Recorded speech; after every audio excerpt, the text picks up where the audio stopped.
तुझा फोन निघाला भाऊ भूक पडशील जायसाठी. तर सध्या आम्ही पोहोचलो भाऊ खांडवीमध्ये. तर आता आम्हाला लागले भूक. आता आम्ही चाललो सगळेजण नाश्ता करायला. गाडी मागत होती करून आम्ही आता चाललो आम्ही नाश्ता करायला. गरम नाश्ता मला की कुठे चांगला मिळत होती अशी तिकडे जातो आम्ही नाश्ता करायला. ते चाललो आता आम्ही नाश्ता करायला. पोहू चांगले एखादी ब्रँड हॉटेल नाश्ता करून गेलो ती गेल्या 8 वाजून 10 मिनिटात निघायचं होतं. मग 8 वाजून 10 मिनिटात तुमचा भाऊ तयार बी झाला आणि डायरेक्ट जाऊन बसला पिकअप मध्ये. आता हे पुरी पिकअप भरून कुठं चालली माहिती तुम्हाला? सुपर पडशील आहे रोड घ्यायचा कार्यक्रम. तर चाललो आम्ही आता गाडीत बसून तर चाललो भाऊ, पण झटके पुराट बसू राहिले. गाव बिले दूर आहे. आता या दोघांना एवढ्या झटक्याने कशी काय झोप लागली मी विचारच करू आलो बा. वो अलग ही लेवल का बंदा था.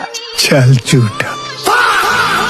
आता नांदुरेच्या पुढे गेल्यावर आपल्याला घेणं होता भाऊ एक स्टॉप. कारण बसू बसू पुरे पाय जाम गेले होते आपले. डोक्याच्या नसा बी टाईट झाल्या होत्या बसू बसू. म्हटलं भाऊ चला म्हटलं आता स्टॉप केला की लवकरात लवकर. मग काय तिथं नाश्ता बी करायचा होता. मग ती थांबवली भाऊ गाडी. सबंधनं उतरलो नाश्ता करायसाठी गेलो. नाश्त्यात खाऊन घेतली भाऊ गरमागरम कचोरी. तिथून निघालो आपण गाडी जोड जायसाठी. कारण की लवकर बसलो तर लवकर चांगली जागा भेटणार भाऊ गाडीतनी. पोहोचलो ना बा फायनली सुपरपडची गावात. आता आपण तर अजून येलो नव्हतं या गावात. पहिलाच टाइम सुपरपडची गावात आलो. पहिले गाडीतून खाली उतरलो कारण की बस पुरी कंबर अकडली होती गाडीतून उतरल्यावर. आता सगळ्यात पहिलं काम काय माहिती आहे तुम्हाला? गाडीतून उतरल्यावर सगळ्यात पहिले घालायचे मतलब पायात चप्पल. आपण जर ती गाडी उभी करल्या का नाही बस त्या साईडला आपला मंडप आहे. आता बस अतिच रोटके करणं आता अतिच जेवण करून आराम करायचा आहे म्हटलं संध्याकाळपर्यंत. कारण जायला बी 2-3 तास लागतात. लवकर लवकर कार्यक्रम करून निपटून आपल्याला घर जाणं पडते बोतून लवकर.